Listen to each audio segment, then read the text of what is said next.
Your father sat in his chair after dinner, and he did not turn on the television. He walked to the cabinet in the corner of the living room, and he pressed a button. A warm orange light came on behind the dial, and you could hear the tubes humming softly inside the receiver before any music played.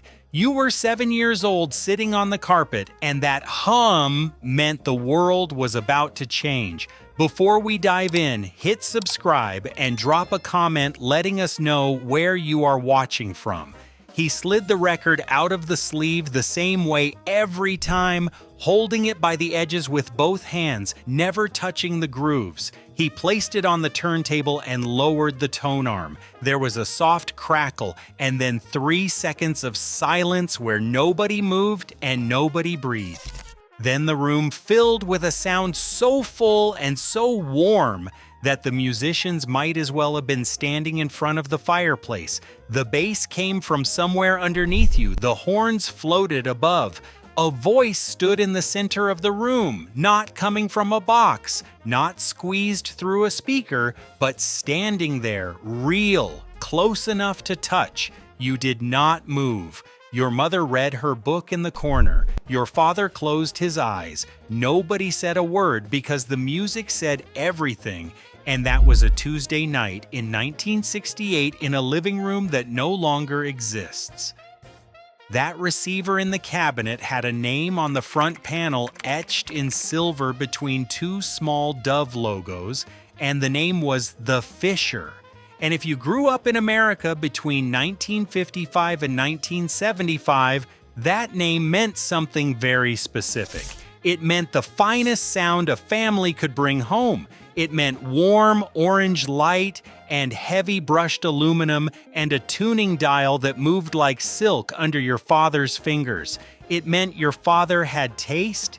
It meant he cared about how things sounded, not just what was playing.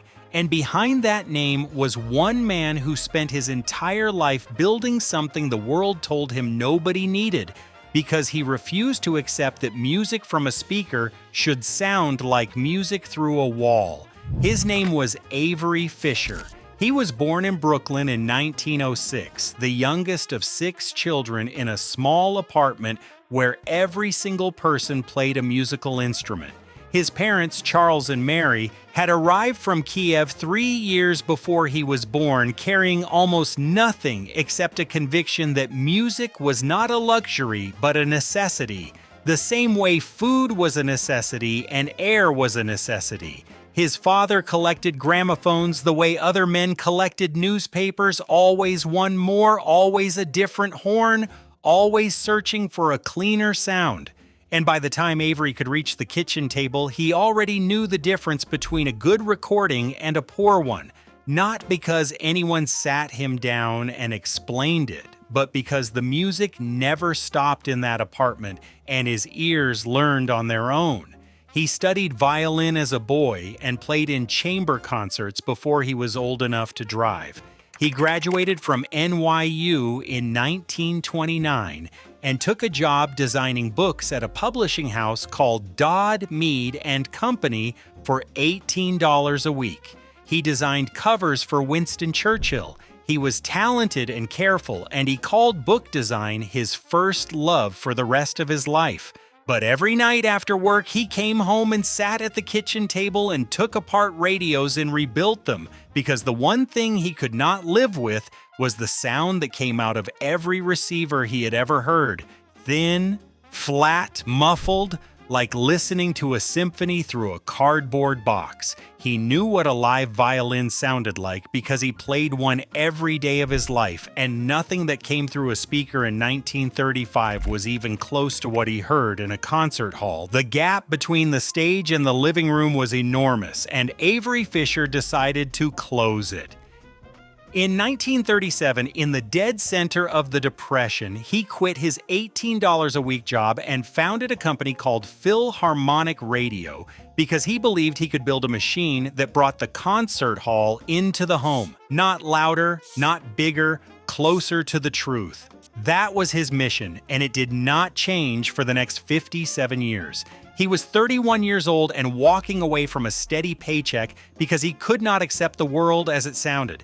The war came and changed everything. His factory stopped making living room equipment and started building military radio receivers for the Allied forces. Avery Fisher never saw the battlefields where his SSR-5A receivers helped soldiers communicate under fire, but the war taught him something no textbook could. 6 years of wartime electronics research advanced the science of sound reproduction by decades, and when the war ended in 1945, Avery came home with knowledge that had not existed when he left. He sold Philharmonic Radio and started over. He founded Fisher Radio Corporation out of a small shop in New York City and hired the finest audio engineers he could find, most of them from Europe, and he told every one of them the same thing: build it. So a concert violinist sitting in the living room cannot tell whether the music is coming from the speaker or from the stage. Word traveled the way extraordinary things always travel. A man bought a Fisher amplifier and invited his neighbor over and put on a record, and the neighbor sat there with his mouth open because he had never heard a tenor saxophone occupy a room like that, fill it from floor to ceiling with a warmth and a presence that made the hair on his arms stand up. And then the neighbor went home and started saving. Within a few years, Fisher equipment had earned a reputation that no amount of advertising could have bought. People called it the Rolls-Royce of sound. Heads of state purchased it. Concert musicians purchased it. Families who drove 10-year-old cars saved for 8 months to bring a Fisher receiver into their living room, and when they plugged it in, they understood instantly that they had bought something they would never need to replace. Something they would keep longer than the house. In 1957, Avery Fisher released the Fisher 500. 14 vacuum tubes, a warm orange dial that became the most recognized face in American audio, the first true high-fidelity FM receiver ever built for a family home. And when stereo arrived a year later, it changed listening the way color changed television. Suddenly, sound was not a flat voice coming from a single point in the room. Sound had width and depth and dimension. Violins drifted to the right. The upright bass anchored the left. Drums sat dead center, as if the drummer had pulled up a stool between your two speakers and started playing just for you. People hearing stereo for the first time through a Fisher receiver literally stood up and walked behind the speakers because their brains could not accept that what they were hearing was not a real person standing in the room. Fisher made that moment possible for hundreds of thousands of American families. He gave them the concert hall in their living room, and he asked for nothing in return except that they sit down and listen. And then the 60s arrived, and the music that poured out of those receivers became the most important sound a generation ever heard. The Beatles were not meant to be played through a clock radio on the nightstand. Bob Dylan did not write those lyrics to be squeezed through a 2-inch transistor on a windowsill. When Pink Floyd recorded Dark Side of the Moon, they built it in layers so dense and so deliberately placed that hearing it through cheap equipment was like reading a novel with half the pages missing. You needed separation. You needed space between the instruments. You needed the guitar on the left and the keyboard on the right, and the voice standing in front of you singing directly into the center of your chest. You needed a receiver that could take what the artist created in the studio and deliver it whole, without cutting corners, without losing the quiet parts, without flattening the parts that were meant to surround you. You needed hi-fi, and the living rooms of America became concert halls, one receiver at a time.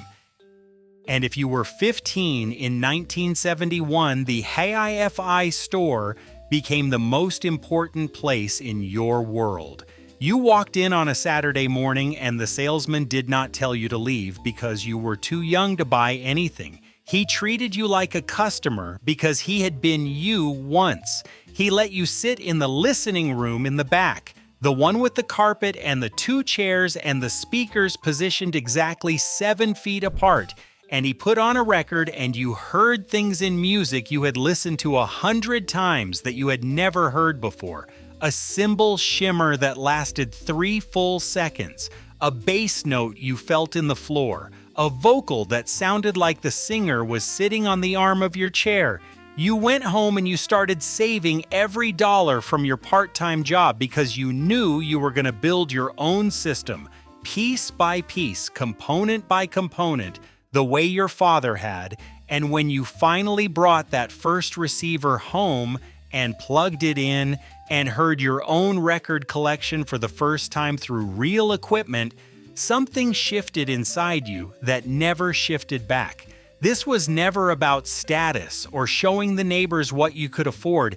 This was about 40 minutes of your life, one side of a vinyl record, your father sitting in his chair with his hands in his lap and his eyes closed. No telephone ringing, no television competing from the next room, no screen glowing in anyone's hands, just the music filling the living room the way the tide fills a bay, slowly, completely, reaching every corner, touching every wall, and for those 40 uninterrupted minutes, the only thing that existed was the sound and the man inside it. There was a respect in that ritual that had no name. Your mother understood it. She did not walk through the room. She did not start a conversation. The children understood it too. You sat on the carpet and you absorbed something you could not identify, and now, 60 years later, you still remember the color of that orange dial and the warmth rising from the ventilation slots on top of the cabinet and the faint smell of heated dust and vacuum tubes and the soft click when the needle reached the last groove and the tone arm lifted itself back to rest like a hand, gently letting go of something precious. That was the golden age of hi-fi, not a marketing term invented by a magazine. A real decade that happened in real American homes where equipment was built so well that a Fisher receiver from 1964 still works today, still sounds better than almost anything on sale at a retail store in 2026, still carries a warmth and a fullness that no digital algorithm has ever figured out how to recreate. These were machines built the way cathedrals were built, with the assumption that they would outlast the people who assembled them. Thick transformers that weighed more than a bowling ball, copper bus bars, chassis so heavy, 2 grown men argued about who had to carry it up the basement stairs. The Fisher 500C cost $350 in 1964, which was more than a full month of take-home pay for the average American family, and nobody who bought one ever regretted it because the sound justified every dollar, and the machine was still playing 30 years later when those families became grandparents. Avery Fisher watched the golden age unfold, and he understood something the rest of the industry refused to see. He saw the market shifting beneath his feet, with cheaper components replacing hand-selected ones, advertising budgets growing while engineering budgets disappeared, cabinets getting thinner, price tags getting lower, and sound getting worse. In 1969, when the audio business turned from a craft into a price war, he made the decision that defined who he was. He sold Fisher Radio to Emerson Electric for $31 million. The first thing he did with the money was share it. He distributed a generous portion among the employees who had built the sound with their own hands, the engineers, the technicians, and the men who tested every receiver by ear before it left the factory floor. That is the kind of man Avery Fisher was. The kind who remembered that the name on the building meant nothing without the hands that did the work. And then in 1982, Sony and Philips released the compact disc and told the world it was progress. No crackle, no dust, no flipping the record halfway through. Perfect sound forever, the advertisement said. What they did not say was that the first compact disc sounded thin and cold and lifeless compared to a good turntable through a proper receiver, and that the ritual of lowering the needle and sitting down for 40 minutes was about to be replaced by a laser beam that let you skip to any track in a second. Convenience won. It always wins. And the generation that once saved for months to buy a receiver that would last a lifetime started buying compact stereo systems that came in a single box and lasted until the next move. Emerson did what large corporations always do when they acquire something beautiful. They made it cheaper. They cut the transformers, they thinned the chassis, they replaced the hand-wound coils with off-the-shelf parts. And in 1975, they sold what was left to Sanyo of Japan.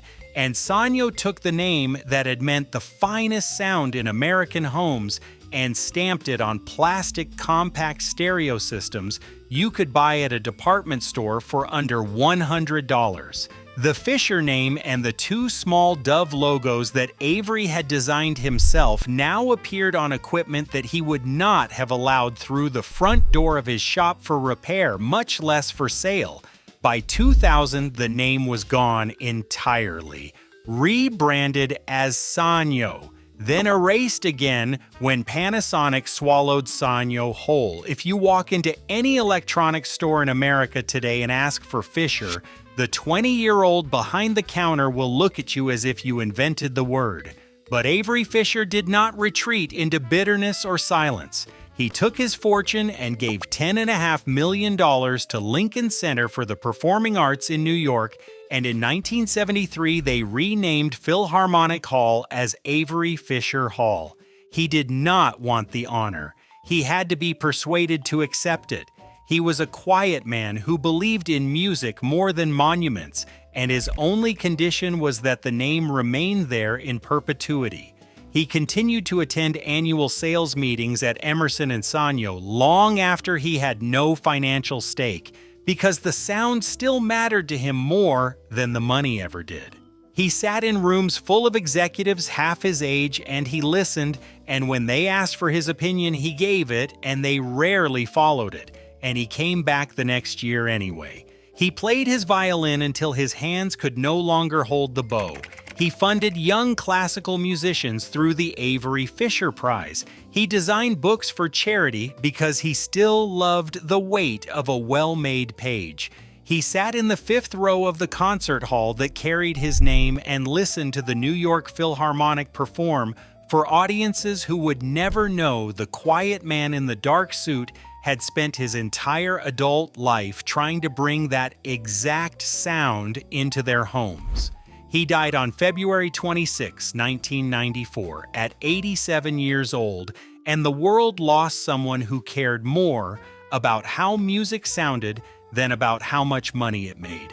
21 years after he died, Lincoln Center erased his name from the building.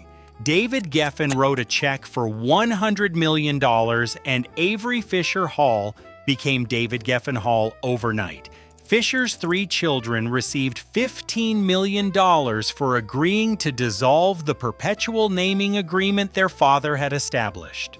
The modest Brooklyn violinist whose parents arrived from Kiev with nothing, who quit an $18 a week publishing job because he could not stand the sound of a radio, who built the finest receivers America ever produced, who shared his profits with his workers, who gave millions to the arts and had to be talked into putting his name on anything, that man's legacy was replaced by a check from a record industry billionaire. And if you need a single image to understand what happened to the sound in this country, that is it.